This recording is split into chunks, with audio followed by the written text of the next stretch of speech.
Bienvenue sur Shadowlo, le droit facile en 300 secondes.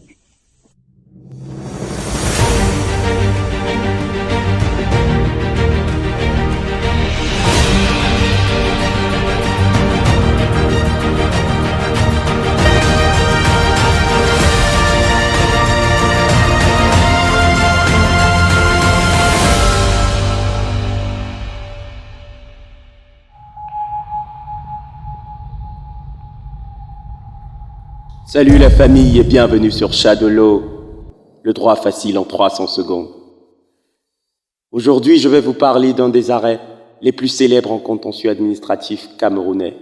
J'ai nommé l'arrêt Ngongang Janke Martin. Vous avez sans doute déjà entendu parler de cet arrêt si vous avez fait du droit au Cameroun. C'est en quelque sorte l'arrêt qui construit le chapitre sur l'activité juridique de l'administration. Dans cette vidéo, on reviendra de manière rapide sur les faits et on fera quelques petits commentaires. 1966. Sieur Ngongang Janke Martin, agent à la retraite et ancien combattant, après de bons et loyaux services rendus à la nation, attend toujours qu'on lui verse à titre de rappel sa pension qui a déjà atteint les 622 000 francs. Peu de temps après, le travaillant combattant n'ayant toujours pas perçu son argent, se rendra compte que ce qui lui revient de droit a été versé à quelqu'un d'autre. Il est désemparé. 14 février 1966.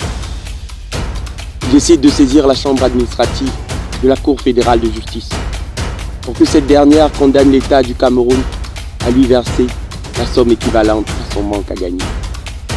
Il n'est pas gourmand en plus. Il ne veut que ses 622 000 francs. Malheureusement, sa demande devant la chambre administrative sera rejetée. Il saisira cette fois l'assemblée plénière. Cette dernière va se déclarer incompétente. Nous sommes là le 20 mars 1968. La juridiction dira tout simplement qu'elle n'est pas compétente parce que le préjudice qu'il a subi ne résulte pas d'un acte administratif. Elle profitera de l'occasion pour définir l'acte administratif unilatéral. L'acte administratif unilatéral, un acte juridique.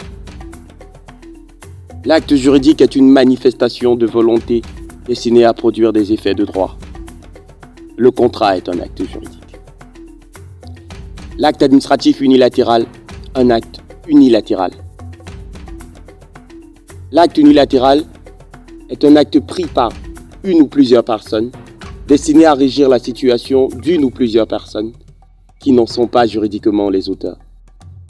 Ici, il ne faut pas percevoir unilatéralité comme unipersonnalité.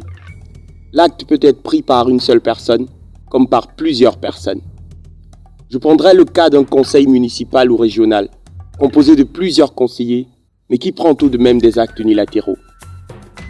Unilatéralité ne veut pas non plus dire que les personnes étrangères à l'acte ne peuvent pas y être associées. Je prendrai l'exemple cette fois du permis de bâtir qui est octroyé par une autorité administrative mais à l'initiative d'un particulier.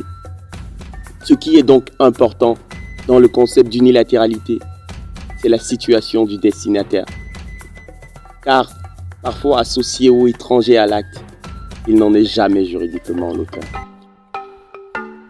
Pour finir, l'acte administratif unilatéral est un acte pris par une autorité administrative dans l'exercice d'un pouvoir administratif. L'autorité administrative désigne tout agent de l'exécutif agissant comme tel. Le pouvoir administratif, quant à lui, est un pouvoir qui n'est ni parlementaire, ni juridictionnel. Mais retenez, mes amis, que l'acte susceptible d'être porté devant le juge administratif est l'acte décisoire. Car l'acte administratif unilatéral n'est pas toujours décisoire.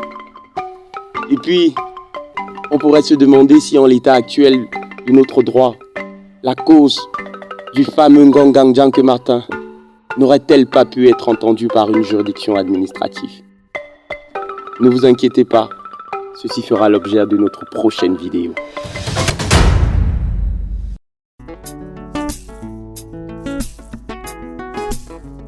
Voilà, nous sommes arrivés au terme de cette vidéo.